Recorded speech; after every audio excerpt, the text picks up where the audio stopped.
नमस्कार, मी चेतन सावंत. वज्रधारी न्यूजच्या जनसभा ते लोकसभा या विशेष कार्यक्रमामध्ये आपणा सर्वांचं स्वागत.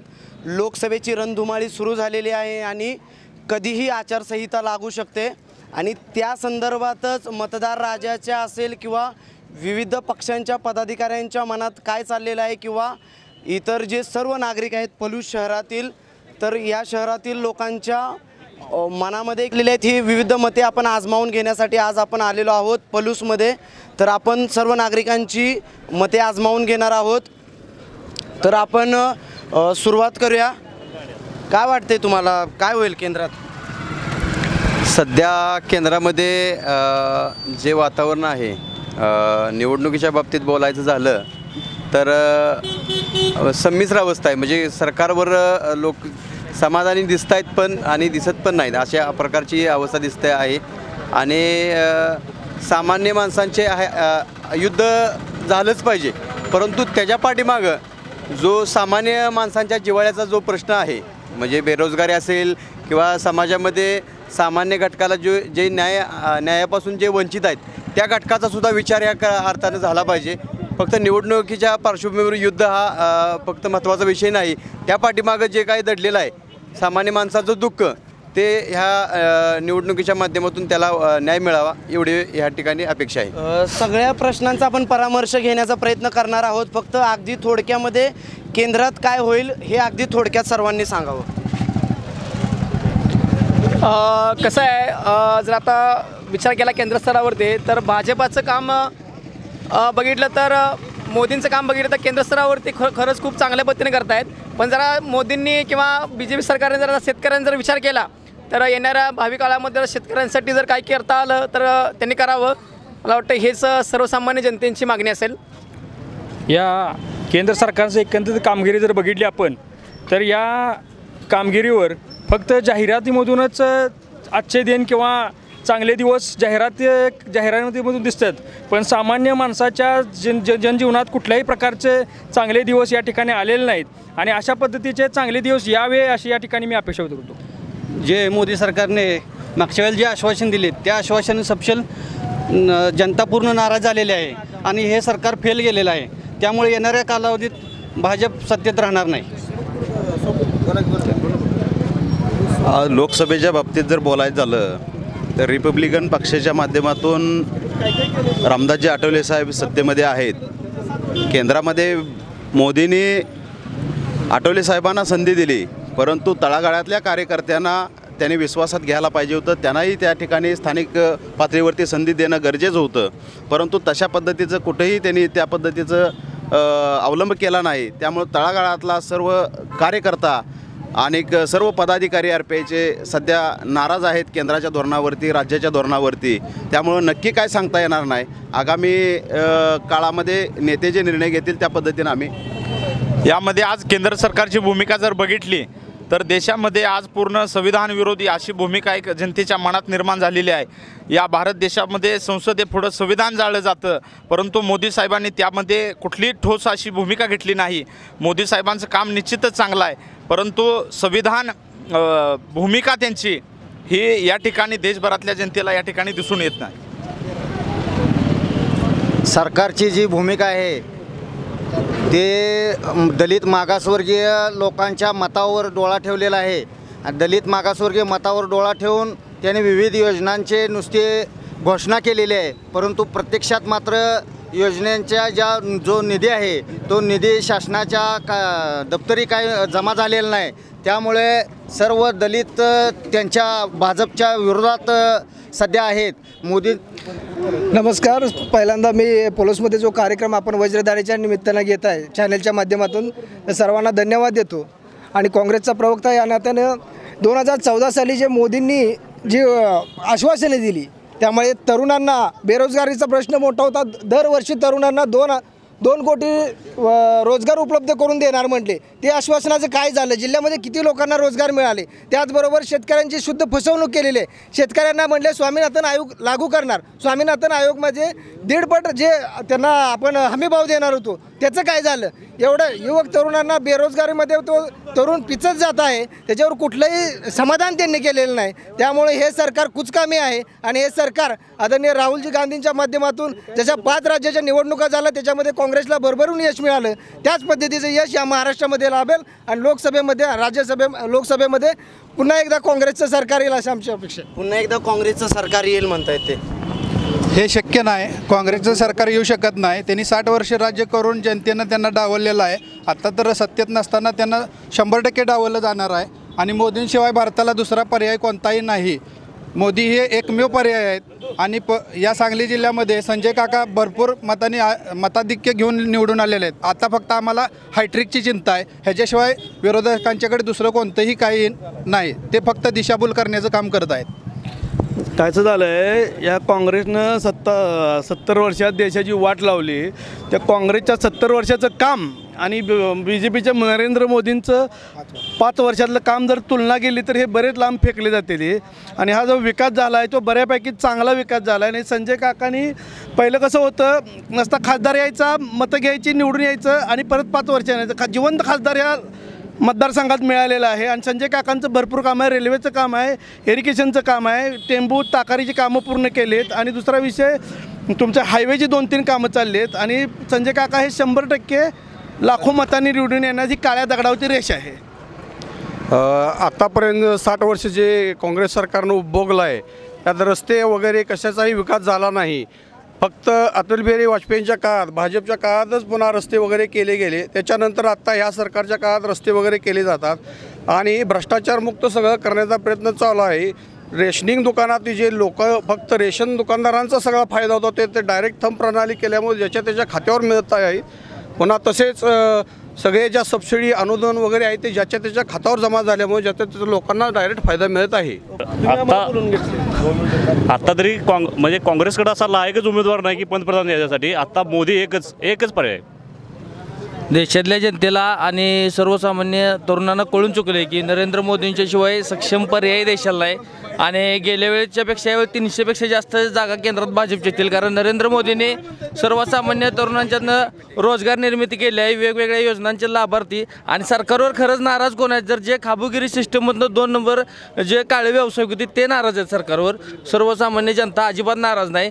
सर्वसामान्य जनता पुन्हा एकदा मोदींना संधी देणार. कारण मोदींच्या सोडून दुसरा कुठला आयोग उमेदवार देशात या पंतप्रधान पदासाठी नाही. सरकारी नाही, जिल्ह्याच्या खासदारापासून दिल्लीच्या नेतृत्वापर्यंत खमके नेतृत्व फक्त भाजपच देऊ शकते. आज जी आपली इंटरनॅशनल लेवलला जी आपली इमेज तयार झालेली आहे ती फक्त मोदींच्यामुळे तयार झालेली आहे. आणि जर आपण असं नेतृत्व जर नाकारत असेल तर आपण आपल्या देशातसुद्धा सुधारणा करू शकणार नाही. भविष्यात जर आपल्याला आपल्या देशातील गोरगरीब जनतेला जर आपल्या संग बरोबर घेऊन जर जायचं असेल तर भविष्यात नरेंद्र मोदी यांनाच निवडून द्यावे लागेल. जो खासदार आता निवडून गेला 2.5 वर्ष झाली, 2.5 वर्षात पलूसमध्ये एकही काम नाही. खासदार 2.5 वर्ष आता येणार आहे सगळ्यांकडे.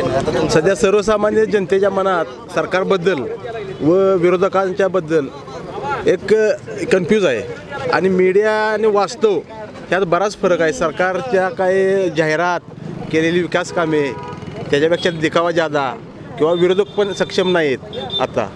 तर मीडियाने वास्तव फक्त जनतेसमोर जास्तीत जास्त यावं याचा प्रयत्न करावा. केंद्रात काय होईल वाटतंय तुम्हाला? केंद्रात आघाडीचं सरकार येणार असं मला वाटतंय. काय म्हणणं? केंद्रात BJPचंच सरकार येणार ही काळ्या दगडावरची पांढरी रेष आहे. कारण 5 वर्षात ह्या सरकारनं म्हणावं शेतकऱ्यांच्यासाठी काम केलं नाही, मोठा प्रोजेक्ट आणला नाही. त्याच्यामुळं सामान्य माणसांची आर्थिक स्थिती खालावलेली आहे. बाजारात मंदीचं सावट आहे आणि ही जर असंच पुढं राहिलं हे सरकार आलं तर मंदीचं सावटून सामान्य माणूस आणखी आर्थिकदृष्ट्या मागास होण्याची शक्यता आहे. मी सर्वांना अनुक्रमे एक प्रश्न विचारणार आहे की 8 नोव्हेंबर 2016 रोजी अत्यंत धाडसाचा आणि एक मोठा निर्णय या देशामध्ये झाला तो म्हणजे नोटाबंदीचा. तर त्याच्यावरती नागरिकांच्या काय प्रतिक्रिया आहेत हे अगदी थोडक्यात सर्वांनी मांडावेत. सगळ्यांकडे येणार आहे मी, सगळ्यांकडे. अगदी थोडक्यात तुम्हाला काय वाटतं, काय इम्पॅक्ट झाला नाही तुमच्या? बोला.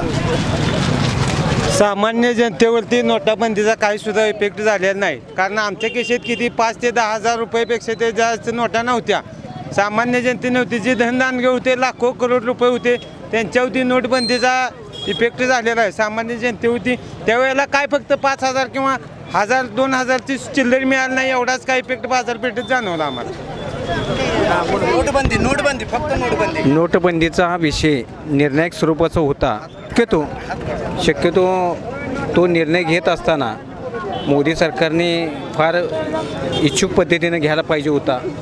नोटाबंदी करून देशाचं काही नुकसान झालं किंवा अन्य काही परिस्थिती निर्माण झाल्या ह्यावरती बोलणं अयोग्य दिसेल. पण मला एवढंच म्हणायचं आहे, नोटाबंदी झाली, तुम्ही आज काय चाललंय ह्या देशामध्ये, आणखी परिस्थिती फार नाजूक आहे. नोटाबंदीमुळे फारसा काय फरक पडलेला नाही, कारण बरेच मराठा तरुण असतील, बाकी तरुण असतील, यांचे रोजगार गेले आहेत नोटाबंदीमुळे. मला वाटतं की जास्त काय त्याच्यामुळे काय फरक पडलेला नाही आहे. 8 नोव्हेंबरला जी नोटबंदी केली त्याच्यामधून साध्य काय झालं, काळा पैसा बाहेर आलाच नाही. जो पैसा होता, रोजगार होता, उद्योग होता, तो बुडाला, नोकऱ्या गेल्या. त्यामुळं नोटबंदी हा काळा दिवस या ठिकाणी भारत देशात झाला असं मी या ठिकाणी म्हणतो. नोटबंदीमुळं देशाचा कुठलाही आर्थिक फायदा झाला नाही, नुकसानच झालं. बेरोजगार संख्या वाढली, स्मॉल स्केल इंडस्ट्री बंद पडली. अशा अवस्थेत कुठलाही नोटाबंदीमुळे फायदा झाला नाही. नोटबंदीमुळं काळा पैसा बाहेर आलेला नाही, जरी आला असला तरी तो जनतेसाठी वापरावा. नोटाबंदीचा निर्णय अतिशय चांगला झालेला आहे. गेल्या 60 वर्षामध्ये काँग्रेसनं नोटाबंदीचा निर्णय घेतलेला नाही. डॉक्टर बाबासाहेब आंबेडकरांनी राज्यघटनेमध्ये सांगितलं होतं की दर 10 वर्षाला नोटा बदल करा, परंतु इथल्या 60 वर्षांनी राज्यकर्त्यांनी बदल केलेला नाही. परंतु मोदीजींनी लेट का होईना नोटाबंदीचा निर्णय घेतलेला आहे आणि इथून पुढच्या कालखंडासुद्धा दर 10 वर्षाला नोटा बदलाव्या, सरकार कुठलंही असू दे, असं मी या ठिकाणी भूमिका मांडतो. नोटाबंदीचा निर्णय हा योग्य आहे. नोटाबंदीमुळे सर्वसामान्य जनतेच्या खिशामध्ये पैसा राहिलेला आहे, एवढंच या ठिकाणी सांगतो. नोटाबंदी हा देशातला सर्वात मोठा भ्रष्टाचार आहे असं मी मानतो. 1,000ची नोट बंद केली तुम्ही आणि 2,000ची नोट काढली, याच्यामध्ये काय झालं? त्याचप्रमाणे नोटाबंदीचा फायदा हा सर्वसामान्य नागरिकांना अजिबात झाला नाही, कारण की सर्वसामान्य नागरिकच ATMच्या बाहेर, बँकेच्या बाहेर रांगा लावून होते. त्याच्यामध्ये दुर्दैवी अंत झालेत ज्या वयस्कर लोकांचे.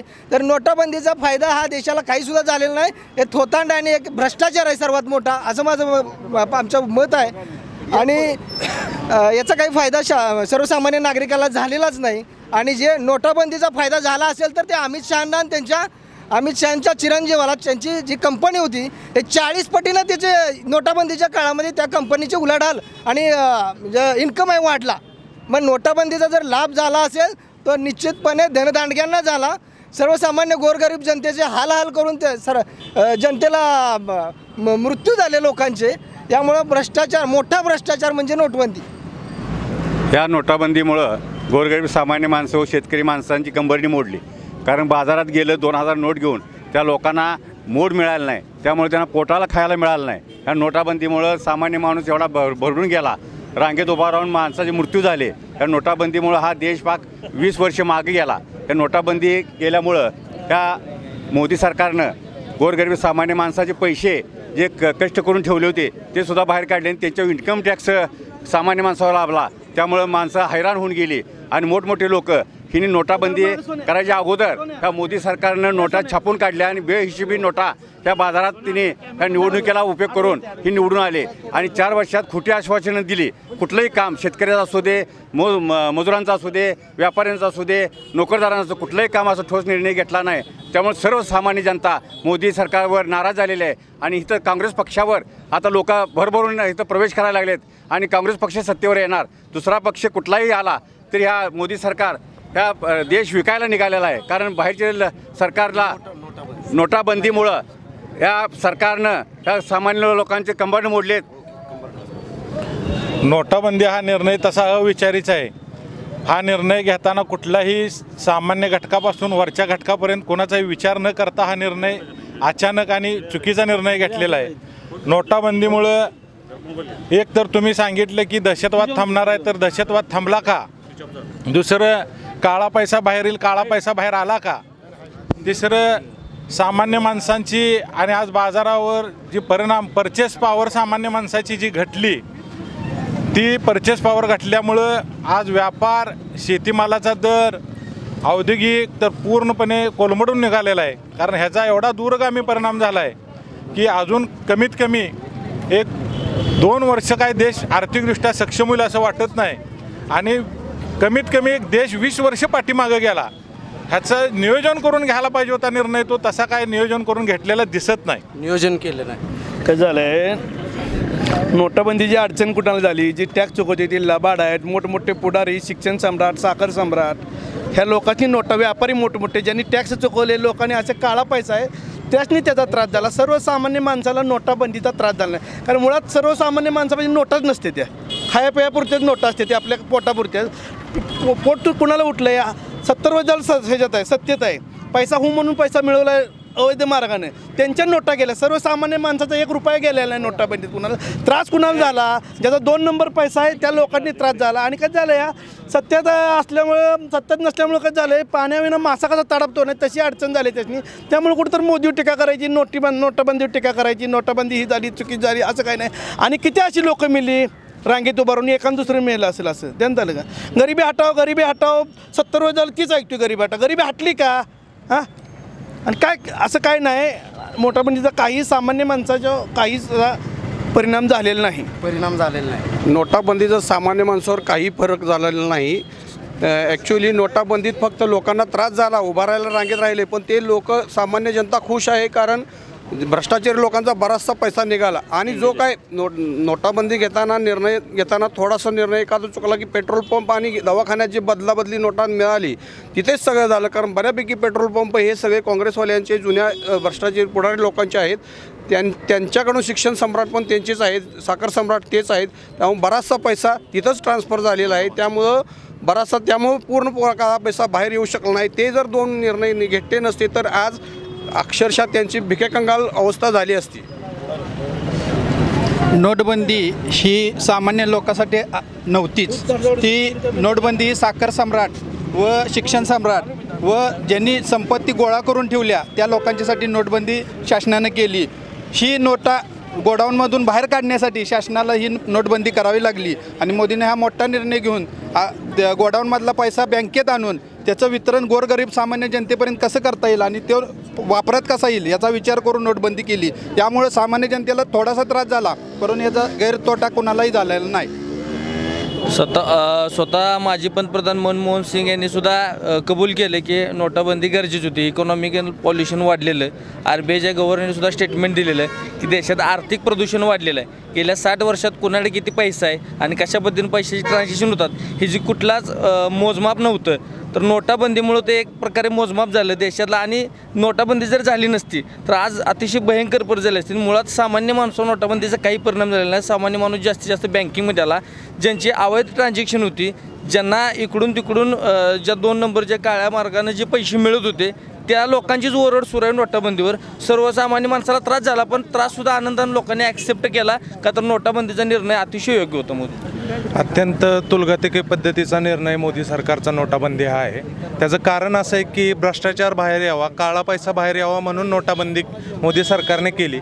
पण प्रत्यक्षात असं झालं की RBIच्या म्हणण्यानुसार 99.99% ज्या जुन्या नोटा होत्या त्या बँकेमध्ये परत आलेल्या आहेत. मला सांगा, जर जुन्या नोटा पूर्णपणे परत आलेल्या आहेत, 0.1% जर तुम्ही नवीन नोटा छापणार असाल, ज्याच्या छपाईसाठी हजारो कोट्यावधी रुपयांचा खर्च केलेला आहे मोदी सरकारने, हा एकदम देशाला हानिकारक असा निर्णय आहे. तो असा की सगळ्या जर जुन्या नोटा परत येत असतील तर याच्यातून भ्रष्टाचार मोदी सरकारने कसा बाहेर काढला हे देशाला आजपर्यंत मोदी सरकारने कधीही पत्रकार परिषद घेऊन कळवलेलं नाही आहे. काय म्हणणं आहे तुमचं याच्यावर? ही चुकीचं आहे. हे कसं झालं माहिती आहे का, त्यांचं म्हणणं आहे की 99% नोटा ह्या परत आल्या. नाही, चुकीचं आहे. त्यांनी हिशेब केला असेल, तसा काही हिशेब झालेला नाही. हां, तसं काही नाही. आणि ही भ्रष्टाचारी लोकांनी ज्याचं पोटसूट झाले त्यांनी झालं का. त्यामुळे नोटाबंदीमुळे सामान्य माणसं बेस काय धरायचा, आपण सामान्य माणूस बेस धरायचा, मोठं धरायचं नाही. त्यांचं काय नोटाबंदीमुळे सामान्य माणसाला काय त्रास झाला नाही, काय लोकांचं नुकसान झालं नाही. 2 नंबरवाल्या लोकांचं नुकसान झालं. हां, ज्यांनी भ्रष्टाचार केला आहे नाही किंवा अधिकारी मोठे IPS अधिकारी असतील, प्रशासनाचे अधिकारी असतील, तुमचे व्यापारी वर्ग असेल, हे उद्योजक असतील, मोठमोठे कारखानदार असतील, त्यासनी त्रास झाला. सर्वसामान्य माणसांनी काही त्रास झाला नोटबंदीचा. 2 नंबरवाल्यांना त्रास झालाय असं म्हणतात ते. नाही, 2 नंबरवाल्यांना त्रास झाला असेल नोटाबंदीमुळं, पण 2 नंबरचा जो पैसा नोटाबंदीनंतर काळा पैसा जो येणार होता आणि 15 लाख रुपये मोदी सरकारने सांगितलं सर्वसामान्यांच्या अकाउंटवर जमा होणार, तर जिल्ह्यामध्ये किती लोकांच्या अकाउंटवर 15 लाख रुपये जमा करावे केलेत, एवढं मला फक्त आकडेवारी सांगावी सरकारने. काय म्हणणार?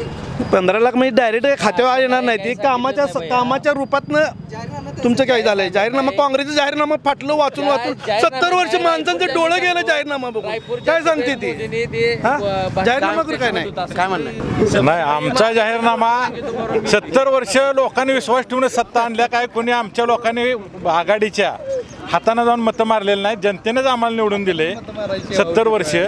पण 70 वर्षात जी देशाची प्रगती झाली ती 5 वर्षात देशाची अधोगती झाली. आणि ह्या देशात 5 वर्षात साहेब आत्ता इथं आपण उभा राहिलो, ह्या पेटत जायचं आणि प्रत्येक व्यापाऱ्याला विचारायचं तुमच्या आज धंद्याची काय अवस्था आहे. जर ती म्हणली मागल्या 4 वर्षाच्या पेक्षा आता वाढ व्हायला पाहिजे होती धंद्यात, ती वाढ न होता उलट धंदे निम्म्या पटीनं खाली आलेत. 70 वर्षातली जी आश्वासन दिली, जी जाहीरनामा दिले, ती सर्व कामं पूर्ण केली. 4 वर्षाचं आश्वासन दिलं, एकही काम पूर्ण झालेलं नाही. नुसती आश्वासन जाहिरातबाजी, ह्याच्याशिवाय दुसरा उद्योग मोदी सरकारने केला नाही. काँग्रेस पक्षाने जी आश्वासन दिली, जी सगळी कामं पूर्ण केली आहेत, अजूनसुद्धा कामं सत्तेवर नसताना सुद्धा ती कामं करत आहेत. मोदी सरकार काही करत नाही. 4 वर्षात नुसतं आश्वासन आणि लोकांना नुसतं रडवायचं चालू काम केलेलं आहे. कुठलंही यात नुसतं वाचून नव्हे, प्रत्यक्षात कामं केली. हिने नुसतं वाचायची, मोदी सरकारचा जाहीरनामा वाचायचा आणि सामान्य माणसानं गप बसायचं. कुठलंही काम पूर्ण नाही. शेतकऱ्याचं असो, मजुराचं असो, व्यापाऱ्यांचं असो, नोकऱ्यांचं असो, कुठलंही आश्वासन दिलेलं पूर्ण केलेलं नाही. नुसतं अजूनसुद्धा आश्वासन द्यायला लागलेत आणि आश्वासनावर सगळा पैसा त्यांचा खर्च झालेला आहे. दुसरं काही केलं नाही, फक्त आश्वासन देते. आपण जर प्रामुख्यानं बघितलं, ह्या मोदी सरकारला केवळ 5 वर्षाचा कालावधी मिळालेला आहे. नरेंद्र मोदीसारखा मास लीडर ऑल ओव्हर वर्ल्डमध्ये नाही असं मी म्हणेन. आपण जर बघितलं इंटरनॅशनल पॉलिटिक्समध्ये, परवाचंच घ्या, नोटाबंदीवर बरेच जण बोलले असतील. नोटाबंदीमुळं केवळ शक्य झालं आहे पाकिस्तानचं आपण कंबरडं मोडलं आहे. जो 2 नंबरची अमाऊंट यायची ती सगळी त्या संघटनांना जायची, दहशतवादी संघटनांना. आणि नोटाबंदी केल्यामुळं तो जो 2 नंबरचा पैसा होता, जो UAEमधनं यायचा, तेलाच्या माध्यमातून ह्याच्यातनं आपली जी करन्सी होती ती फेक करन्सी होती, सगळी पाकिस्तानमध्ये जायची आणि त्या दहशतवादी संघटनांची वाढ झालेली. आपण जर बघितलं, नोटाबंदी केल्यापासून दहशतवाद पूर्णपणे समाप्त झाला. जी अमाऊंट मिळत होती, इम्रान खानसारखा जो पंतप्रधान आहे त्यानं सुद्धा शरणागती पत्करली. कुठल्याही मुस्लिम राष्ट्र, मेजॉरिटी आपल्या वर्ल्डमध्ये मुस्लिम राष्ट्र आहेत, आपण जर बघितलं तर त्यांनी शरणागती पत्करली. चीनसारखा देशसुद्धा माघार घेतली. आपण जर हे बघितलं, केवळ नरेंद्र मोदी, आज जो माणूस फक्त 5 तास झोप घेतो, पहाटे 5 पासून कामाला लागतो, 6 पर्यंत सगळे पेपर न्यूज सगळी माहिती घेतलेली असते. आपण तिन्ही दलांचे प्रमुख परवा जर बघितलं, हा एअर स्ट्राईक जो झाला केवळ नरेंद्र मोदींच्यामुळं. हे जर आघाडीचं सरकार असतं, 1 महिना यांची मिटिंग घ्यायला गेली असती, 1 महिना चर्चेत गेला असता, कमिटी नेमली असती. आपण मागच्या वेळेचा सर्जिकल स्ट्राईक जर बघितला, आपला पहिल्यांदा राष्ट्र, पहिल्यांदा देश आणि पुन्हा पक्ष आणि पुन्हा व्यक्ती. दहशतवादाचं कंबरडं मोडले नोटाबंदी. दहशतवादाचं आत्ताच इथे एक जण बोलले की दहशतवादाचं नोटबंदीने कंबरडं मोडलंय. मला नाही वाटत असं काय झालं असेल, कारण तसं काही झालं असतं तर हे दहशतवादी हल्ल्यानंतरचे झालेच नसते. आणि दुसरी गोष्ट म्हणजे जर 99.99% जर नोटा परत येत असतील तर मला सांगा, काळा पैसा जर असता तर नोट एकूण छापलेल्या नोटा आणि परत बँकेत येणाऱ्या नोटा याच्यामध्ये जो डिफरन्स राहिला होता, ती तफावत म्हणजे काळा पैसा असं ग्राह्य धरण्यात येणार होतं. जर तो तफावत जर राहिली नसेल तर मला सांगा, काळा पैसा पांढरा व्हायचा राहिला आहे का? या ठिकाणी जो 2 नंबरवाल्यांनाच त्याचा फटका बसला असं या ठिकाणी मत व्यक्त केलं. तर ज्यावेळी सामान्य जनतेला 2,000 आणि 4,000 मिळणंसुद्धा बँकेतून मुश्किल झालं होतं, त्यावेळी भाजपचे प्रदेशाध्यक्ष रावसाहेब दानवे यांच्या मुलाच्या लग्नात जो लाखो कोटी रुपयाचा खर्च जो तयार झाला, त्या नोटा काय अगोदर नरेंद्र मोदीने त्यांना छापून दिल्या होत्या काय, असा मला एक प्रश्न पडला आहे. काय म्हणणं आहे यावर तुमचं? असं काय नाही, जो खरंच पहिल्यापासून जो श्रीमंत आहे तो माणूस पैसे असल्यावर खर्च करू शकतो. त्यासाठी त्याच्याकडे फेक किंवा 2 नंबरच्या नोटा असं काय नाही. बरेच प्रचंड श्रीमंत माणसं आहेत आपल्या भारतामध्ये आणि महाराष्ट्रात. त्यामुळे नोटेबंदी असे पैसे आहेत. त्यामुळं एखाद्यानं लग्न मोठं केलं म्हणाचं किंवा हे केलं म्हणून काय, असा अकाउंटेड अमाऊंट आहे सगळी त्यांच्याकडे. मगाशी ह्यांनी संविधानाचा प्रश्न उपस्थित केला की या भाजप शासनाच्या काळात संविधान जंतर मंतरवरती जाळलं गेलं, त्याबद्दल तुमचं काय म्हणणं आहे? नाही, चुकीचं आहे, तसं काही झालेलं नाही. संविधान जाळलेलं नाही. तुम्ही म्हणताय झाले, पण ते तर आपणच बोलते आणि ते आमच्या पक्षावर युती आहे त्यांची, ती जरा नाराज आहेत त्यामुळे तेच बोलते. त्यांची युती आहे म्हणतात तुमच्या. आज संपूर्ण जगाने पाहिलेलं आहे की सगळ्या देशाची म्हणजे नाचक्की ज्या दिवशी झाली की ज्या संविधानावर इथले असणारे पंतप्रधान असतील, खासदार असतील, आमदार असतील, ज्या संविधानावरती हे निवडून गेलेले आहेत, त्या संविधानाच्या प्रती जंतर मंतरवर जाळल्या गेल्या, या संपूर्ण जगानं देशानं पाहिलेल्या आहेत आणि ही देशाच्या दृष्टिकोनातून अतिशय हानिकारक अशी बाब आहे. तुम्ही त्यांचे सहयोगी पक्ष आहे म्हणतायत, ते नाराज आहेत. आता आम्ही नाराज जरी असलो तरी संविधान विरोधी भाजपची जर कुठली भूमिका असली तर रिपब्लिकन पार्टी ऑफ इंडिया कदापि भाजपची ती भूमिका मान्य करणार नाही.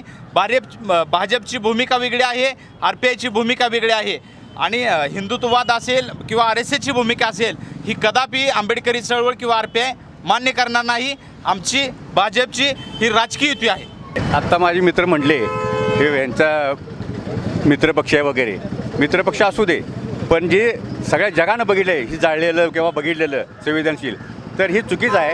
हे बचाव तंत्र वापरतात मित्रपक्ष असल्यामुळं, कारण आता लोकसभा निवडणूक लागल्या, त्यांची मतं मिळावी म्हणून हे चुकीचं उत्तर देतात. सगळ्या जगानं बघितलेलं आहे, ते चुकीचं काही नाही, सगळे ते जाळलेलं आहे, सगळ्या जगानं बघितलं. काँग्रेसने काय प्रतिक्रिया दिली ह्याच्यावरती मोठी संविधान जाळल्यानंतर? काँग्रेसनं बोला.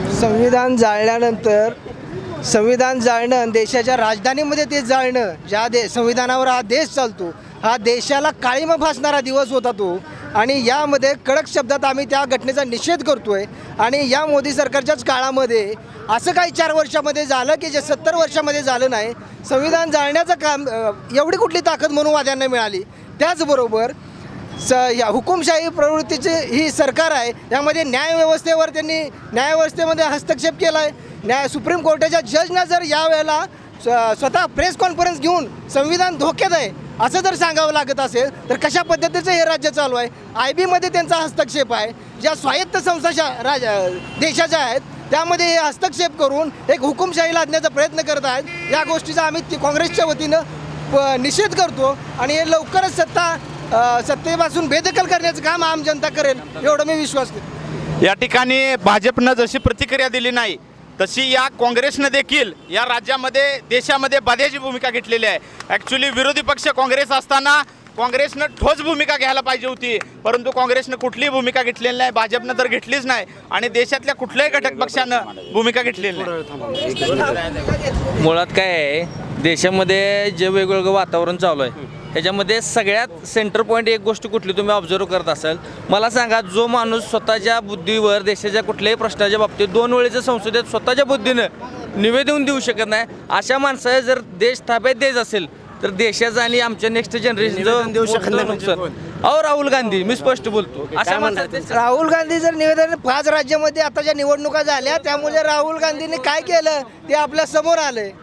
त्यामुळे काय 3 राज्यामध्ये काँग्रेसला भरभरून यश. जनतेचा कौलच असा आहे की जनता नागरिक ह्या त्रस्त झालेत भाजप सरकारच्या काळामध्ये.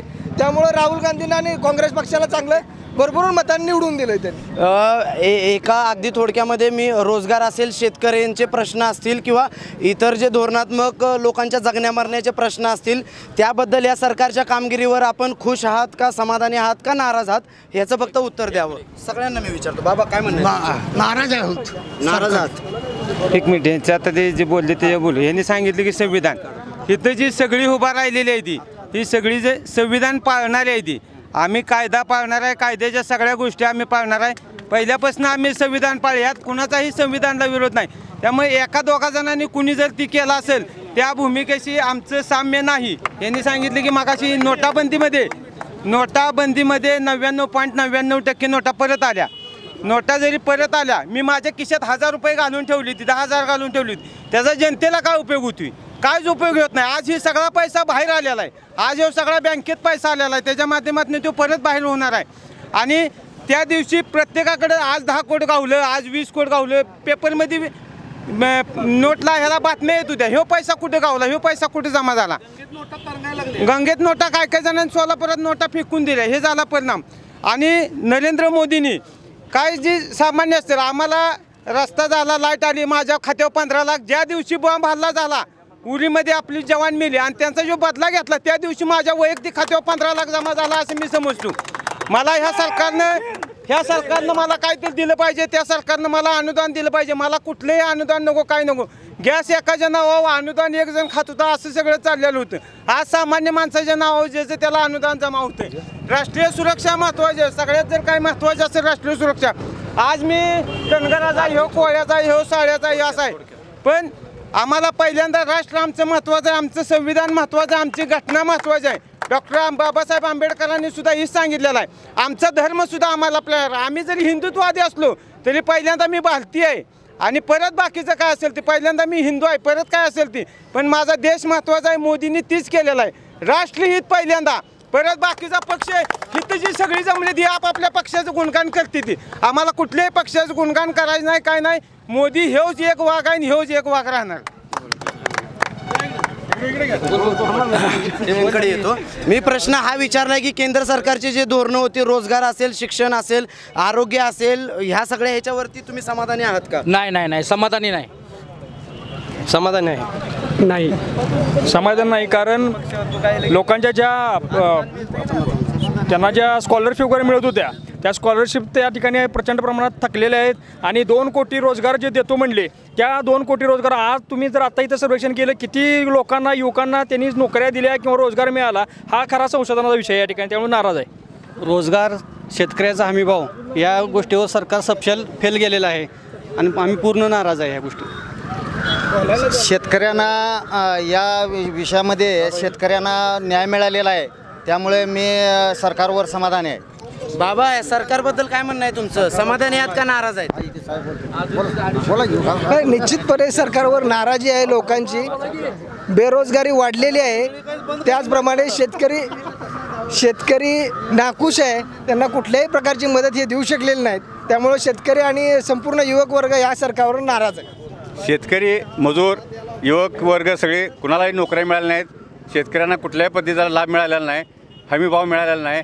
शेतकऱ्यांच्या सर्व माल पडून राहिलेला आहे. त्यामुळे शेतकरी सर्व नाराज आहे या सरकारवर. प्रथमतः एक मला सांगा, नोटबंदी निर्णय घेतला तो 2 नंबरवाल्यांच्यासाठी घेतला. ह्या देशात 2 नंबरवाले किती? 5%.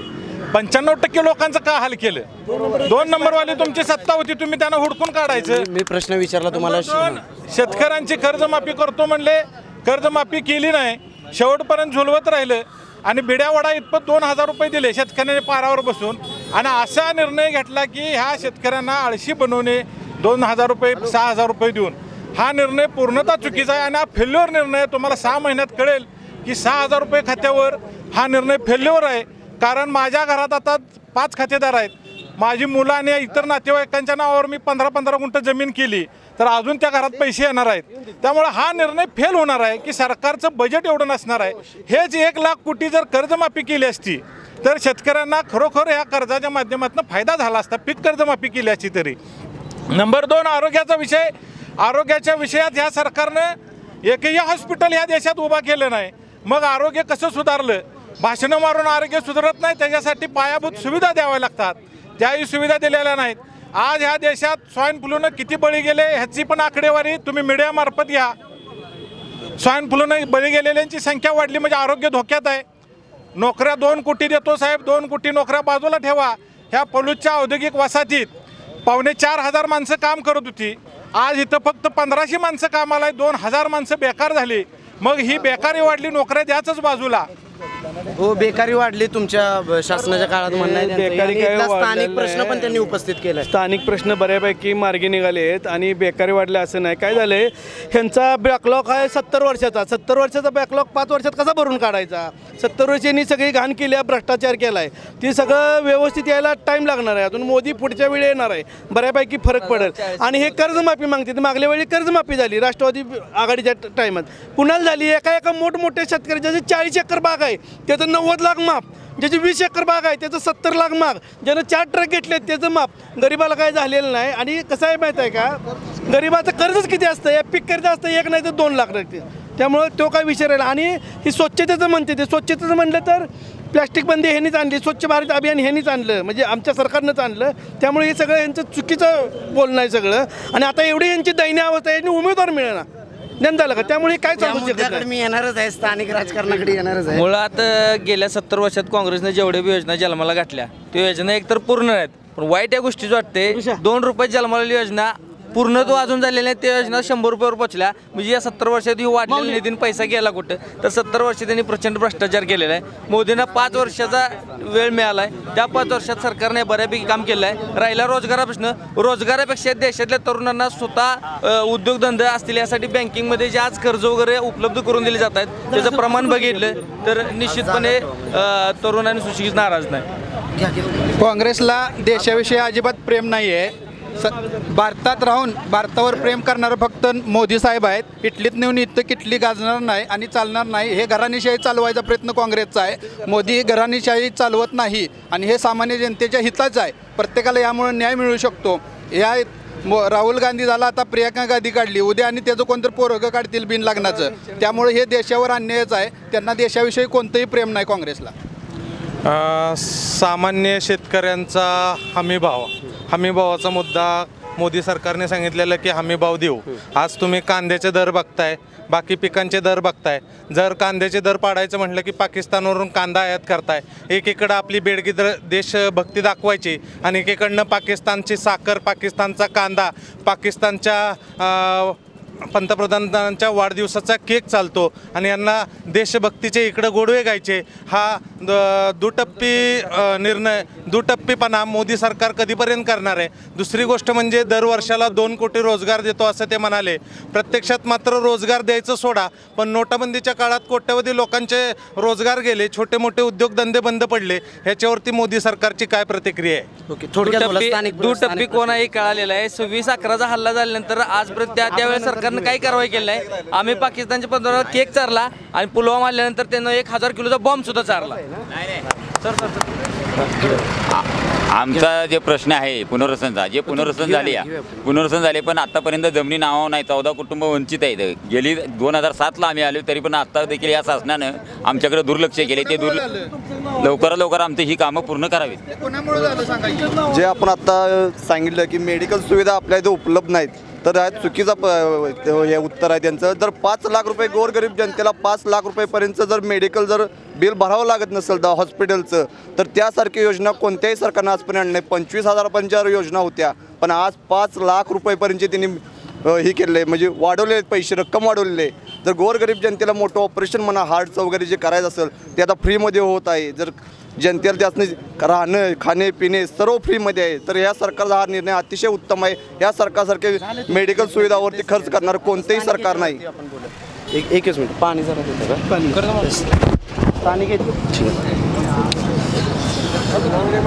अत्यंत संवेदनशील राजकीय दृष्ट्या असा हा सांगली जिल्हा आणि ह्या सांगली जिल्ह्यातल्या स्थानिक राजकारणात काय होईल हे आपण आता जाणून घेणार आहोत. काय होईल वाटते सांगलीमध्ये? या ठिकाणी आज प्रसारमाध्यमं आणि वेगवेगळ्या वरिष्ठ राजकीय पक्षामधून जी आज या तालुक्याचे नेते आदरणीय अरुणअण्णा लाड यांचं नाव लोकसभेसाठी ज्या ठिकाणी ज्या अर्थी घेतलं जाते, या ठिकाणी अरुणअण्णा लाड हे जर लोकसभेचे उमेदवार असतील तर राष्ट्रवादी काँग्रेस पक्ष, मान्य पवारसाहेब, मान्य जयंत पाटील साहेब आणि काँग्रेस मित्र पक्षाच्या माध्यमातून ही इलेक्शन लढण्यासाठी या ठिकाणी तयार आहे. कारण अरुणअण्णांचा जर परिचय बघता अरुणअण्णा एक पुरोगामी नेतृत्व आहेत आणि त्यांनी पुणे पदवीधर मतदारसंघ या ठिकाणी पूर्वी लढलेला आहे. त्यामुळं सांगली जिल्हाच नव्हे तर इतर 5 जिल्ह्यात मान्य अण्णांचं जो काही संपर्क आहे त्या संपर्काच्या धोरणानं आणि पुरोगामी नेतृत्व आणि एक स्वच्छ नेतृत्व या जर अनुषंगानं जर त्यांना जर तिकीट दिली या ठिकाणी पक्षानं, तर पक्षानं जर आदेश दिला तर राष्ट्रवादी काँग्रेस पक्ष या ठिकाणी पूर्ण ताकदीनं लोकसभेची जागा लढवण्यास तयार आहे. लोकप्रतिनिधी हे पद लाभाचं किंवा भोगायचं नसतं, हे जनतेच्या सेवेसाठी असतं आणि ह्याचं उत्तम उदाहरण अरुणअण्णा ठरतील. आज भाजपचे खासदार आहे जिल्ह्यामध्ये. आज 2014 साली RPIची भाजपबरोबर युती होती, परंतु 2014 साली पलूस कडेगावमध्ये भाजपची परिस्थिती बघितली तर फारसं कार्यकर्ते नव्हते, परंतु RPIचे कार्यकर्ते प्रत्येक गाव वाईज शाखा होत्या आणि RPIनं 2014च्या इलेक्शनमध्ये माननीय केंद्रीय सामाजिक न्यायमंत्री आठवले साहेब यांच्या पाठिंबा दिल्यामुळे आम्ही भरभरून भाजपला मदत केलेली आहे, परंतु भाजपनं रिपब्लिकन पक्षाला वंचित ठेवण्याचं काम केलेलं आहे। आज रिपब्लिकन पक्षाच्या कार्यकर्त्याला कुठल्याही पद्धतीचा न्याय दिलेला नाही। आज साधं विशेष कार्यकारी अधिकारीसुद्धा इथल्या भाजपनं केलेलं नाही। त्याचबरोबर जो RPIच्या कार्यकर्त्याचा सन्मान व्हायला पाहिजे होता, हा कुठल्याही इथल्या खासदारांनी सन्मानपूर्वक वागणूक त्यांना दिलेली नाही। खासदारांनी कधी बैठक बोलवून बाबा तुमची काय काम आहे ते RPIची हे देखील इथल्या खासदारांनी बघितलेले नाही। त्यामुळे येणाऱ्या इलेक्शनमध्ये रिपब्लिकन पार्टी ऑफ इंडिया निश्चितच काय करायचं याची भूमिका विचार करेल येणाऱ्या इलेक्शनमध्ये। सांगली जिल्हा पहिल्यापासून आदरणीय वसंतरावजी दादांचा जिल्हा आहे, स्वर्गीय शिवाजीराव देशमुख साहेबांचा आणि डॉक्टर पतंगरावजी कदम साहेबांचा जिल्हा आहे। यामध्ये निश्चितपणे काँग्रेसचा बालेकिल्ला असणारा गतकाळामध्ये 2014मध्ये नागरिकांच्यामध्ये जे भूलथापा देऊन जे एक प्रकारची लाट आहे म्हणले, त्या लाटेमध्ये हे जे निवडून आलेले जे सर्व लोक आहेत खासदार असतील ते पूर्वी काँग्रेसचे होते, ते आता तिकडे जाऊन निवडून आले असली तरी सांगली जिल्हा हा काँग्रेसचाच बालेकिल्ला आहे आणि काँग्रेसच्या माध्यमातून आदरणीय या जिल्ह्यामध्ये इच्छुकांची संख्या जास्त आहे। त्यामध्ये आमचे आदरणीय या भागाचे आमदार आणि डॉक्टर विश्वजित कदम साहेब असतील, आमचे प्रतीकदादा पाटील असतील, इच्छुकांची संख्या आमच्यामध्ये जास्त आहे आणि निश्चितपणे पुन्हा एकदा सांगली जिल्हा हा वसंतदादांच्या आणि डॉक्टर पतंगरावजी कदम साहेबांच्या विचारांचा जिल्हा म्हणून परत एकदा बालेकिल्ला म्हणून निवडून येईल।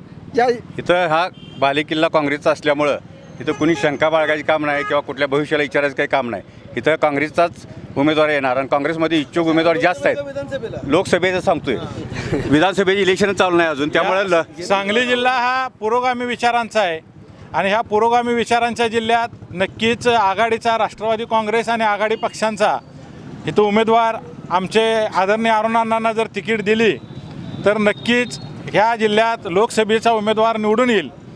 कारण आदरणीय बाळासाहेब कदम साहेब आमदार यांनी लोकसभेला मी उभा राहणार नाही असं आम्ही वर्तमान पेपरमध्ये वाचतो।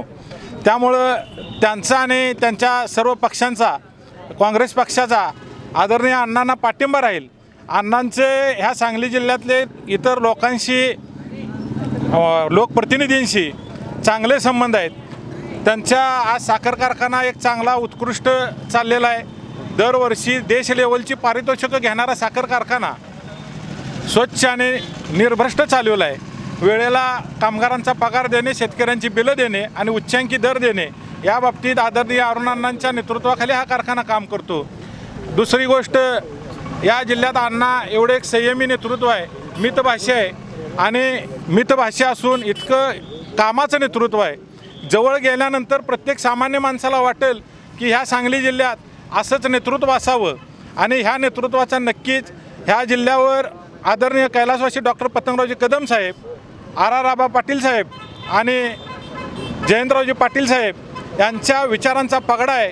कारण त्यांनी गेली 40 वर्षात प्रचंड मोठी कामं उभा केलेले आहे। आता कसं आहे, आता 2 मिनटं विषय बदलतो, 2 मिनटं की आता हे म्हणते ते हमीभाव हमीभाव ह्यो 70 वर्षापर्यंत आजपर्यंत 2014पर्यंत जर हमीभाव दिला असता तर शेतकरी देशोधडीला लागला नसता, शेतकऱ्यावर कर्ज बी झालं नसतं आणि कर्जमाफी करा म्हणायची वेळ बी आली नसती। ती मुळात पहिल्यापासून चुकलेलं आहे। आता 1.5 आणि 2 वर्षातला विषय झाला, 2-2.5 वर्षातला की मोदी हमीभाव देतो म्हणला, हमीभाव दिला नाही। आणि दुसरा विषय, मुळात ही सीट आहे काँग्रेसकडं, काँग्रेसला उमेदवार मिळेना, जन झालं का। आणि इथं कसं आहे माहिती आहे का, इथं बऱ्यापैकी कामं झाली ती, म्हणजे तुम्हाला रेल्वेची जरा इरिगेशनची म्हणा, टेम्पो दाखवायची म्हणा, तुमच्या हायवेची वगैरे काम झाले। तर कसं आहे म्हणजे आमचा BJPचा एकमेव उमेदवार आहे संजय काका पाटील, ते 2,40,000 मतं निवडून आले ती। संजय काकांनी ऑप्शन नाही, आमच्या पक्षात एकच उमेदवार आहे, त्यांचं नाव जाहीर झालं, इलेक्शन आलं 2 महिने, यांचं अजून नाव जाहीर नाही आणि ही सीट असतानाच आहे काँग्रेसकडे। त्यामुळे काँग्रेसमध्ये अंगावर कोण घ्यायला तयार नाही, मला नको म्हणते। आणि दुसरा विषय, हा काँग्रेसचा बालेकिल्ला म्हणते, अख्ख्या जिल्ह्यात 8 सीटापैकी 1 सीट काँग्रेसची आहे। कशाचा बालेकिल्ला आहे? 1 सीट काँग्रेसची आहे। सगळ्यांकडे येतो मी, काय म्हणणं आहे तुमचं? नाही 14 मी सांगितलं, उमेदवारी सक्षम डॉक्टर विश्वजित कदमांच्या सारखा जिल्ह्याचं नेतृत्व करणारा उमेदवार आहे हे आपल्याला माहीत आहे, उमेदवार आहे। त्याचबरोबर प्रतीक पाटील साहेब असतील, आमचे पृथ्वीराज पाटील आहेत आणि आघाडीचे उमेदवार अरुणांना सुद्धा आघाडी जो काँग्रेस आणि राष्ट्रवादी मित्रपक्ष जो उमेदवार देईल तो निश्चितपणे सांगलीमध्ये निवडून येणार एवढी तुम्हाला खात्री देतो। सांगलीच्या उमेदवाराबद्दल फक्त बोला। सांगलीचा उमेदवार संजय काकाच राहतील आणि तेच निवडून येतील बहुसंख्य मताने। कारण आजपर्यंत कुठलाही खासदार या आपल्या या पूर्ण मतदारसंघात कधीही फिरकलेला नव्हता. प्रकाश बापूंना तर कधी आम्ही बघितलंच नाही आणि या दोघांना तर कधी आम्ही इलेक्शनला फक्त प्रचाराला येतात, त्याच्यानंतर कधीही बघितलेलं नाही. संजय काकांना एक साधा फोन केला तरी ते आपल्या इथं समस्या मिटवायला येतात आणि आपला भारताचा कारभार काँग्रेस चालवायला गेले. इथं आमच्या इथं नगरपालिकेचं कारभार काय चालू आहे. 4-4 दिवस पाणी नसतंय, लाईट बिलाचे बोंब आहे सगळे. जर त्यांना एक साधं गावाचं राजकारण चालवता येत नाही, देशाचं राजकारण चालवून त्यांनी आजपर्यंत 70 वर्ष केले, त्याचे जे परिणाम त्यांना भोगावे लागलेले आहेत. ॲक्च्युली मला अतिशय हास्यास्पद गोष्ट आहे की 1952 पासून काँग्रेसचा बालेकिल्ला आहे, दादांचा जिल्हा आहे, पण बालेकिल्ल्यात आज काँग्रेसला उमेदवार मिळाला झाला आहे. ह्याच्यापेक्षा वाईट दुसरी कुठली गोष्ट नाही. माननीय संजय काका खासदार हे प्रत्येक गावात निदान 10 मुलांची युवकांची नावं सांगू शकतील. असा काँग्रेसचा कुठला उमेदवार आहे की प्रत्येक खेड्यापाड्यात जाऊन 10 मुलांची नावं घेऊ दे त्या उमेदवारानं, तर ते उमेदवार लायकीच आहे म्हणा काकाजी विरोधात. जे खासदारांची काम आहे ते जे काम काय असतं खासदारांचं ते संजय काकांनी आपल्याला जाणवून दिलं, दाखवून दिलं आहे. रेल्वे द्वैपदरीकरण असू दे, 2 हायवे मंजूर असू दे किंवा दुष्काळी भागासाठी टेंबू आरपळ म्हैसासारख्या योजनांचा जो निधी असेल 3,500 कोटी आणणारा हा जिल्ह्यातला पहिला खासदार आहे ज्याने की हा आरपळ टेंबू म्हैसा योजनेसाठी 3,500 कोटी निधी आणलेला आहे. सर्वसामान्य जनतेसाठी झटणारा हा नेता आहे आणि ड्रायपोर्ट जे खरं मंजूर केलं आहे ते शेतकऱ्यांच्या फायद्यासाठी केलेलं आहे मंजूर. तर लोकसभेसाठी हा खासदार संजय काकासारखा उमेदवार भेटणारही नाही दुसरं कोणी आणि असणारही नाही ते कोणी. सगळ्यांकडे संजय काकांशिवाय सांगलीला पर्याय नाही. काँग्रेस राष्ट्रवादीच्या पदाधिकाऱ्यांनी उत्तर द्यावं की संजय काकांना तगडं आव्हान तुम्ही उभं करू शकताय का. या ठिकाणी ज्या लोकप्रतिनिधीची या ठिकाणी जिल्ह्याला गरज आहे तो लोकप्रतिनिधी हा चारित्र्य संपन्न असावा, त्याच्यावर कुठल्याही दाग नसावं, लोकांच्या ज्या सामाजिक प्रश्नावर तो आंदोलन चळवळी या माध्यमातून पुढे जाणारा असावा, तो सतत संपर्कात असणारा असावा. अशा पद्धतीची जर भावना व्यक्त या ठिकाणी होत असेल तर या ठिकाणी प्रसारमाध्यमातून आणि जे काही वरिष्ठ पातळीवरून जे नाव चालू आहे त्या सर्व कक्षेत माननीय अरुणांना लाड यांचं नाव या ठिकाणी. अरुणांना संजय काकांना आव्हान देऊ शकतात का. पक्षानं जर आदेश दिला तर अण्णा कुणालाही आव्हान देऊ शकतात. ओके, अरुणांना सक्षम पर्याय ठरतील. 2014च्या इलेक्शनमध्ये 2014च्या इलेक्शनमध्ये रिपब्लिकन पार्टीच्या सर्व कार्यकर्ते पलूस कडेगावमध्ये संजय काकाचा आम्ही प्रचार केला होता. त्यामुळे युती असल्या कारणाने 2,40,000च्या फरकाने संजय काका निवडून आले होते त्यावेळी. परंतु आजपर्यंतच्या कालखंडात 4.5 वर्षाच्या कालखंडामध्ये संजय काकाने रिपब्लिकन पक्षाच्या कार्यकर्त्यांना डावलण्याचं काम केलेलं आहे. तरीसुद्धा खासदार बोलू दे, त्यांच्या पक्षाची भूमिका मांडून दे. रिपब्लिकन पक्षाची तुम्ही तुमची भूमिका मांडा, त्यांना त्यांची भूमिका मांडून द्या. संजय काका खासदार हे सांगली जिल्ह्यात काम करत असताना चांगल्या प्रकारचं काम केलेलं आहे. परंतु जर रिपब्लिकन पक्षाच्या कार्यकर्त्याला जर विश्वासात घेतलं नाही तर पलूस तालुक्या व कडेगाव तालुक्यामध्ये रिपब्लिकन पक्ष वेगळा विचार करेल, याची दक्षता त्या पक्षानं घ्यावी. संजय काकांना तगडं आव्हान उभा करू शकते का काँग्रेसचे प्रवक्ते म्हणून तुमचं काय म्हणणं आहे. एवढंच सांगू इच्छितो, हे संजय काका किंवा आता जे आमचे सहकारी मित्र भैया आहेत ते पूर्वी 2014 पूर्वी आमच्या आघाडीमध्येच होते. म्हणजे 70 वर्षावर टीका करण्याचं काय. सध्याच्या काँग्रेस पक्षाचा हा बालेकिल्ला असल्यामुळं 100% यामध्ये काँग्रेस राष्ट्रवादी आणि मित्र पक्षाचा जो उमेदवार असेल काँग्रेसच्या माध्यमातून आदरणीय डॉक्टर विश्वजितजी कदम साहेब आहेत आणि प्रतीकदादा पाटील आहेत, पृथ्वीराज पाटील आहे, यांच्यामध्ये आमच्यामध्ये इच्छुकांची गर्दी आहे आणि निश्चितपणे सगळे इच्छुक हे तगडे आहेत आणि ते निश्चितपणे निवडून येतील असे आव्हान. संजय काकाला आमच्या मतदारसंघात विश्वजित कदम, प्रतीक पाटील, विशाल पाटील, जयश्री पाटील पक्षानं कोणाला जरी उमेदवार दिली तर तगडं आव्हान देते. संजय काकाला ह्या मतदारसंघातून पळून जायला पाहिजे. त्याच्यावरती तुम्ही उत्तर. नक्कीच आव्हान उभं राहील, कारण सांगली जिल्ह्यात आता परिस्थिती बघितली तर त्यावेळेचा भाजप एकत्र होता आणि आज भाजपमध्ये 2 गट आहे. सांगली जिल्ह्यात भाजपमध्ये 2 गट असल्यामुळे नक्की याचा फायदा आघाडीच्या उमेदवाराला होणार आहे आणि अरुणांना तगडा उमेदवार नक्कीच एक तगडा. भाजपमध्ये 2 गट आहे म्हणजे भाजपमध्ये इंटरनल 2 गट आहेत की ते 2 गट त्यांच्यातलं इंटरनल कधी मिटणार नाही आणि जिल्हाध्यक्षांचा गट वेगळा आहे, विद्यमान खासदारांचा गट वेगळा आहे आणि ह्या गटबाजीत सांगली जिल्ह्यानं महाराष्ट्रानं गटबाजीतलं राजकारण पाड्या पाहिलेल्या आहेत त्या आणि तीच परिस्थिती ह्या सांगलीच्या उमेदवारांच्या ह्याच्यात भाजपच्या बाबतीत बघायला मिळेल. आता काँग्रेसमध्ये ही लोक इकडेच होती, ही इकडनं तिकडे गेल्यामुळे आमची गटबाजी थांबल्यानं आता तिकडे गटबाजी चालू झाली. काँग्रेसमध्ये नाहीये का गटबाजी. गटबाजी काँग्रेसमध्ये नाही, गटबाजी आज राष्ट्रवादीमध्ये नाही, एक दिलानं एक मतानं काम करतात, एक विचारानं काम करतात. कारण हे लोक सामान्य जनतेचं जीवनमान उंचवण्यासाठी त्यांनी स्वतःच्या प्रपंचाचा आणि सगळ्या याचा आपल्या याचा त्याग केलेला आहे. आणि अशा त्यागी माणसांचा आज सांगली जिल्ह्यात हा राष्ट्रवादी काँग्रेस पक्ष काम करणार आहे. गेली 100 वर्षे जरी म्हटलं तर हरकत नाही. राजाराम बापू असतील, वसंतदादा यशवंतराव चव्हाण साहेब असतील, ह्यांचेच वारसा एक सक्षमपणे काम चालू ठेवले. आज ह्या जर क्रांती कारखाना नसता तर ह्या 2 तालुक्यातला ऊस कुठं घालायचा हा प्रश्न उभा राहिला असता. आज तासगाव साखर कारखाना बंद राहिला. त्यामुळं तासगाव यांनी प्रश्न उपस्थित केला की खासदार असतील आणि जिल्हाध्यक्षांचं मध्ये दुरावा आहे आणि त्याचा फटका बसेल का संजय काकांना? मुळात कसं आहे माहिती आहे का, मुठभर नेम धरून शिकार होत नाही. यांचं 5-6 उमेदवार आहेत, त्यांचा उमेदवार जाहीर नाही. मुळात यांचे अंतर्गत अजिबात. आणि BJP हा पक्ष असा आहे, ती व्यक्तीपाशी काय नाही, पक्षापाशी सगळा तो वर्ण आदेश येईल ते उमेदवार. आणि दुसरी गोष्ट कशी आहे, मागला उमेदवार तुमचा 2,40,000 मतानं पडला आहे. त्यामुळे तुम्ही त्याच्या बरोबरीसाठी येऊ शकत नाही. काय आमचे 5-10 हजार कमी जास्त होतील, पण संजय काकाला पर्याय नाही. यांच्याकडे उमेदवार ह्यांनी आता आमचे मित्र काकांनी नाव सांगितली, 10 नावं सांगितली. 10 नावात कोणाला उमेदवारी मिळणार आहे? हां, आणि जे आमदार केलं आणि खासदार केलं, आमदार केलं जिल्हा परिषद निवडून येत नाही, ते जर तुम्ही उमेदवार द्यायला लागला तर ती कसं खासदारकी होणार? त्यांना काय सांगायचं आहे, आमच्याकडे इच्छुक उमेदवार आहेत, जास्त माणसं आहेत, काँग्रेस पक्ष मोठा आहे बरं का. ह्यांच्याकडे एकच उमेदवार आहे, ह्यांना उमेदवारच मिळणार, त्यामुळे एकच नाव सांगतात बरं का. एकच आहे, दुसरा उमेदवारच नाही. माणसं नाहीत ना का भाजप पक्षामध्ये? माणसं नाही, इच्छुक कार्यकर्ते नाहीत, कोण नाहीत आमच्या पक्षात आहेत. आणि कुठलाही एक संघपणानं आमच्यातलं कोणाला जर तिकीट दिलं तर एक संघपणा चालणार. आमच्यात गटबाजी नाही. कुठलाही उमेदवार असो, त्या 4 उमेदवारापैकी कुठलाही उमेदवार असो, एक संघपणानं कुठली गटबाजी नसताना निवडून आणणार. त्यांचा उमेदवार खंदील घेऊन हुडकायची वेळ आलेली आहे, ध्यान झालं का? त्यामुळे यांचा उमेदवाराचा विषय नाही आहे. आणि यांनी उमेदवार मुश्किल, यांनी आयात करायला लागलं उमेदवार कुठला तर. आणि ही काळ्या दगडाची रेग आहे. काँग्रेसमध्ये संजय काकाच्या विरोधात उभं राहायला कोणी इच्छुक नाही. त्यांना उठवायला लागायला लागलंय. आता राष्ट्रवादीचा विचार करतात, कोण घाबरले? राष्ट्रवादीचा संजय काकांना 2.5 लाख मतांना निवडून आल्यामुळं काँग्रेसवाली घाबरलेत. आणि आता राष्ट्रवादीचं नाव पुढे येतं आहे, परंतु त्यांना जिल्ह्यात 750 गावं असतात हे अजून माहीत नाही. फक्त कोंढलपूरचा विचार ते करू शकतात, आजपर्यंत केलेला आहे. राजकारणासाठी आपापल्याला बापू गेले, येतो असं हातात घेऊ नका तुम्ही. वसंतदादा बापू गेलेले आहेत. आता विद्यमान माणसांचा विचार करावा.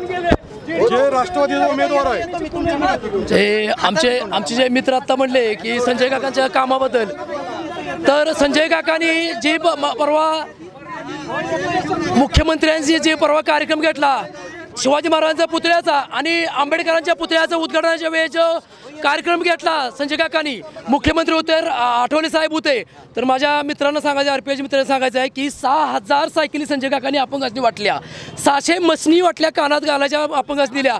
आणि ऐका एक मिनिट, होय आठवले साहेबांचंच बजेट आहे, आठवले साहेबांचंच बजेट आहे. माझं 1 मिनिट ऐका, बरोबर आहे, आठवले साहेबांचं काम आहे. संध्याची भांडारे आहेत, मी बोलतो 1 मिनिट, माझं झालं तर तुम्ही बोला. संध्याची भांडारे म्हणून जे आता जिल्ह्याचे नेतृत्व करतायत त्यांचे RPIचे, त्यांना तुम्ही जाऊन भेटा. तुम्ही प्रत्येक गोष्टीला संजय काका तुमच्याजवळ येऊ शकत नाहीत. आणि मला असं म्हणायचं आहे की लहान मुलांना, गरीब मुलांना संजय काकांनी जवळजवळ 350 टॅब वाटलेले आहेत. आणि कानातली मशनी, लहान मुलांच्या जे अपंग मुलं आहेत त्यांना सायकली, असे संजय काकांचं काम. आणि संजय काकांनी मला काय सांगायचं आहे, काकांचं काम बघा तुम्ही. संजय काका अपंग माणसाची जर हाक मारून बोलवून घेत, जवळ मदने मॅडम म्हणून एक होते अपंग, त्यांना चुकून टॅब गेलता आणि त्यांना सायकल पाहिजे होती, तर त्या माणसाला त्यांनी बोलवून घेऊन त्या लेडीजला त्यांनी सायकल दिली. एवढा जर हाक मारून कार्यकर्ता बोलू शकतो हा माणूस, यांनी खंदील लावून जरी उभारला नाही, कुठली जर सगळी जर एक झाली तर संजय काका पडू शकत नाहीत. कारण रामदासजी आठवलेचा त्याला पाठिंबा आहे, आंबेडकरांचा त्यांना आशीर्वाद आहे, JD बापूंचा आहे, संपूर्ण अण्णांचा, आपल्या बाबासाहेब आंबेडकरांचा त्यांना हे आशीर्वाद आहे. म्हणतोय हां, म्हणजे मला काय म्हणायचं त्यांचा हां. आणि काय म्हणतात काय काँग्रेसची म्हणतात नाही, ह्यांचा काँग्रेस आज हे ज्यांचे जे मागचं नेतृत्व केलं हे म्हणतात की उमेदवार मिळाला, ह्यांचं नेतृत्व 9:30-10 वाजता उठतं, काय गाड्याच्या टायरा बदलत बसतं. यांच्या नेतृत्वाला कुठेही गाण्यात संजय काका हा सामान्य माणसासनी इथं कुठेही तुम्ही बोलवा, इथं बोलवू शकते. आणि संजय काका हे 3.5 लाख मतांनी निवडून आली. आणि यावेळेस कमीत कमी 3 लाख. आणि भारतीय जनता पार्टीत कसलाही गटतट नाही, ही उठवणारे लोक आहेत ती. आम्ही त्यावेळेस सगळी एक संघ लढू. भारतीय जनता पार्टी जो उमेदवार देईल त्या पक्षाला, त्यासाठी आम्ही रात्रीचा दिवस करून आम्ही जो कोणी उमेदवार देईल देशासाठी मोदींसाठी आणि भारतासाठी जो उमेदवार देईल त्यासाठी आम्ही रात्री दिवस करून निवडून आणू. ओके, थोडक्यात आता अरुण अण्णांच्या उमेदवारीबद्दल जे विषय चाललेला आहे, अरुण अण्णांना जर उमेदवारी मिळाली तर त्याचं स्वागतच आहे. पण ह्याच राष्ट्रवादीनं अरुण अण्णांना विधान परिषदेला पदवीधर शिक्षण मतदारसंघाच्या वेळेला उमेदवारी देतो म्हणून फसवलं. आम्ही सगळ्यांनी गट किंवा पक्ष न बघता अरुण अण्णांचा प्रचार केला. पण त्यावेळी या अरुण अण्णांना त्यांनी फसवलं, पण बाबांनी फसवलं नाही. बाबांनी त्यांना पक्ष सोडून त्यावेळी पाठिंबा दिला. आम्ही केलेला आहे स्वतः अण्णा प्रचार. अण्णांना जरी दिली तरी समाधान आहे. पण ही जी आहे ही राष्ट्रीय पक्षाचा विचार आहे. यावेळी केंद्रात मोदीचं सरकार आलं पाहिजे ह्या विचारानेच आम्ही इथल्या खासदार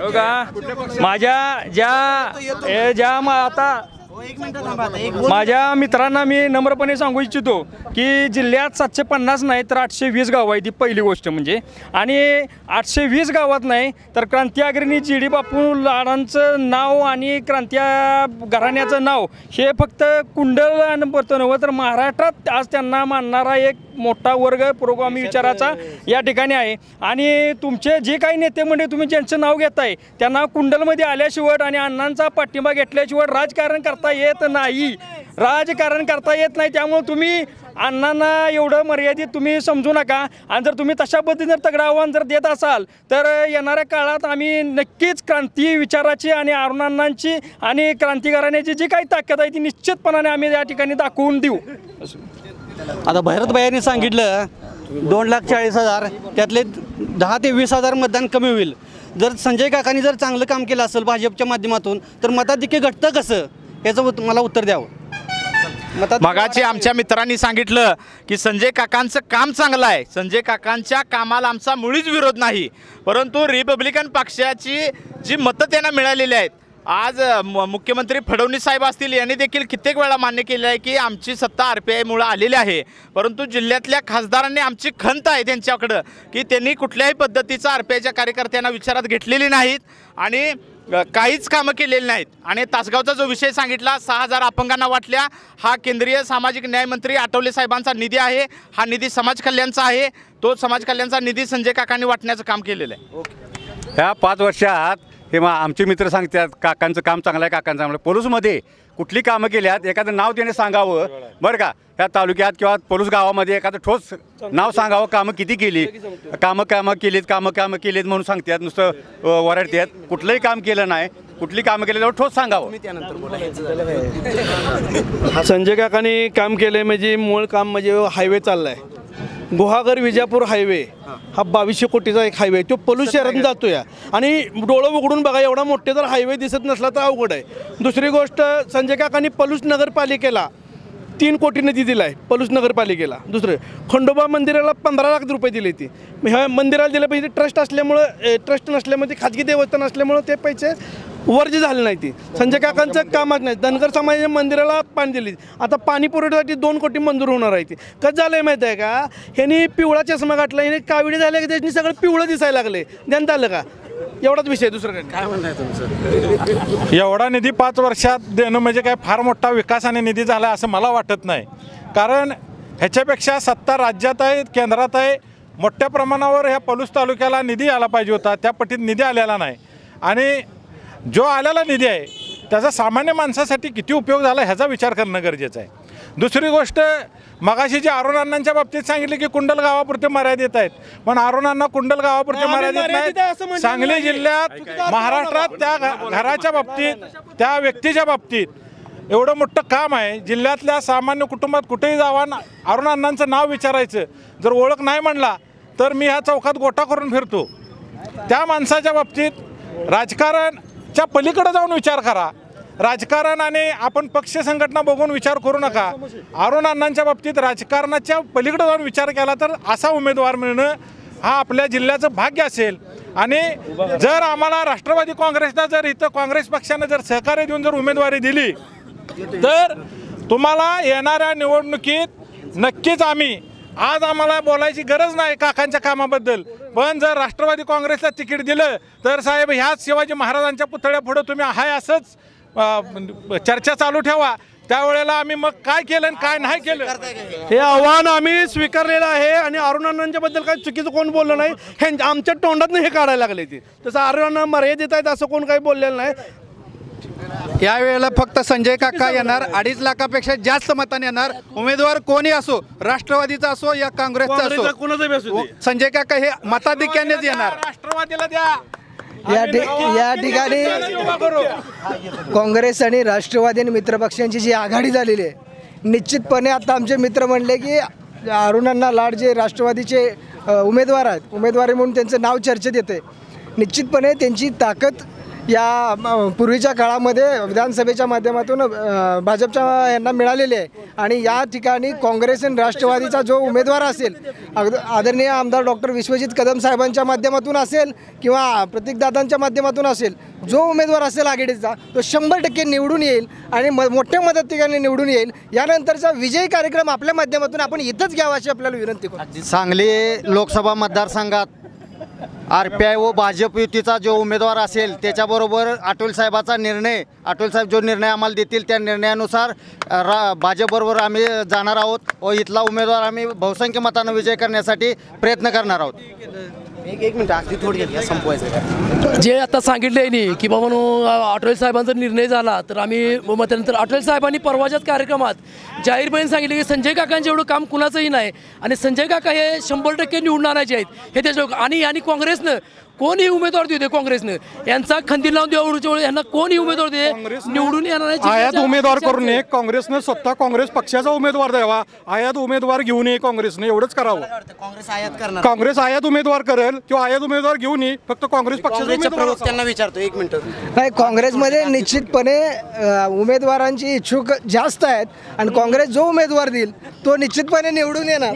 इथं आयात करायचं काम नाही. ह्या जिल्ह्यात काँग्रेस आणि राष्ट्रवादीची युती आहे, या दोन्ही पक्षात भरपूर उमेदवार आहेत. त्यामुळे आयात करायचं काम नाही, भाजपलाच आयात करायची. कारण भाजपची लोक आता काँग्रेसमध्ये काँग्रेसच्या वाटेवर आहेत, भाजपची लोक काँग्रेसच्या वाटेवर आहेत. कारण त्यांना ओळखले आता कोण आहे बऱ्यापैकी नेते आहेत. आता मी म्हणजे योग्य वेळ आल्यानंतर कळेल. भाजपची मंडळी काँग्रेसच्या वाटेवर आहेत आणि आता काँग्रेसची सत्ता येणार आहे, त्यामुळे ती सगळी मंडळी इकडे येणार आहे. त्यामुळे त्यांनाच अडचण पडणार आहे. काँग्रेस आणि राष्ट्रवादी भाजपमध्ये जे निवडून आलेले उमेदवार आहेत ते पूर्वीचे काँग्रेस आणि राष्ट्रवादीचेच आहेत. त्यामुळे भाजपची विचारधारा इथं चालणार नाही.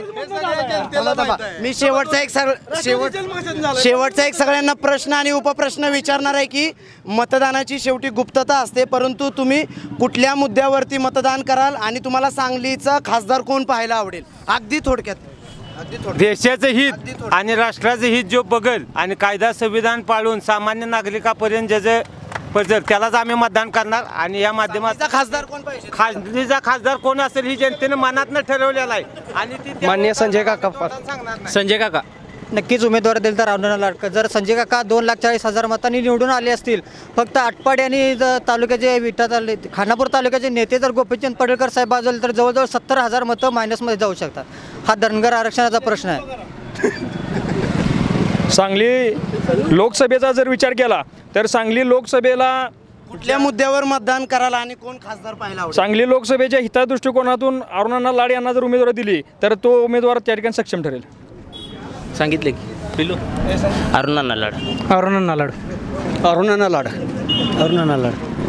संविधानाच्या बाजूने असणारा, अनुसूचित जाती जमातीच्या बाजूने असणारा आणि फुले शाहू आंबेडकराची विचारधारा जोपासणारा पुरोगामी उमेदवार जर असेल तर आम्ही निश्चित यावेळी विरोध करू. संजय काका. काँग्रेस आणि राष्ट्रवादी आघाडीचा जो उमेदवार असेल तो निश्चितपणे निवडून येईल. आमदार विश्वजित कदम साहेब. त्या काँग्रेस पक्ष आणि राष्ट्रवादीचा जो तगडा उमेदवार असेल त्याला गोरगरीब सामान्य माणसाचं काम करण्याला तिकीट मिळणार आहे आणि त्या उमेदवाराला जनता सगळी निवडून देईल. राष्ट्रवादी काँग्रेस पक्षाच्या माध्यमातून जर अरुण अण्णांना जर तिकीट दिलं तर अण्णा आम्हाला नक्कीच खासदार म्हणून आवडतील. आणि त्यातनं पण जर निर्णय झाला की बाबा आघाडीचा उमेदवार जो असेल त्याचं आम्ही एक दिलानं काम करून आम्ही त्या माणसाला खासदार आम्ही करू. मागल्या वेळी असं केलं म्हणून तर आता ती वजाबाकी होऊन तुमचा नक्कीच भाजपचा खासदार होणार नाही. आता थोडक्यात तुम्हाला सांगतो, आता जिल्ह्याचा आहे एवढ्या मोठ्या जिल्ह्याचा प्रगतशील जिल्ह्याचा खासदार BJPचा हा संजय पाटीलच होणार, काकाच होणार. सांगलीचा खासदार संजय पाटीलच होणार. धडाडीचं नेतृत्व आहे आणि संजय काँग्रेसचं नेतृत्व शोधावं लागत होतं. आता एवढी मोठी कामं झाली ही डोळ्यानं सगळ्यांना दिसतात. काय तर संजय काका पाटीलच हे पाहिजेत. आता सांगली जिल्ह्यात राष्ट्रवादी काँग्रेसला जनतेनं मतदान का करायचं? नाही, तुम्हाला कुठल्या मुद्द्यावर तुम्ही मतदान करायला आणि सांगलीचा खासदार कोण पाहिजे? आम्ही विकासाच्या मुद्द्यावर संजय काकालाच मतदान करणार. पहिला मुद्दा मी विकासावर संजय काकाला मतदान करणार. जर 200 माणसात जर संजय काका प्रशांत पवार इकडे म्हणत असेल तर ते मी काकाला मतदान देणार. आज जर बघितलं आपण संविधान किंवा राष्ट्रप्रेम आणि जे आत्ताचे मुद्दे आणि या विषयावर जर बघायचं झालं तर आम्ही सांगू की पाणी, लाईट, रस्ते या विषयावर आणि सर्वसामान्यांची कामं आहेत, आधार असो किंवा तुमच्या गॅस उज्ज्वला योजना असो, या सगळ्या जर बघितलं तर संजय काका किंवा भाजपला पर्याय नाही. आणि माझी एक अशी विनंती राहील, काँग्रेसवाल्यांना एक विनंती अशी राहील की त्यांनी यावेळी विश्रांतीच घ्यावी, आपली पाय देऊन आपलं निवांत घरी बसावं. आज आपल्या चर्चेसाठी किंवा आपली मतं सांगण्यासाठी आपण सर्वांनी वेळात वेळ काढून या ठिकाणी उपस्थित राहिला त्याबद्दल आपणा सर्वांचे वज्रधारी न्यूजतर्फे मनापासून आभार आणि धन्यवाद.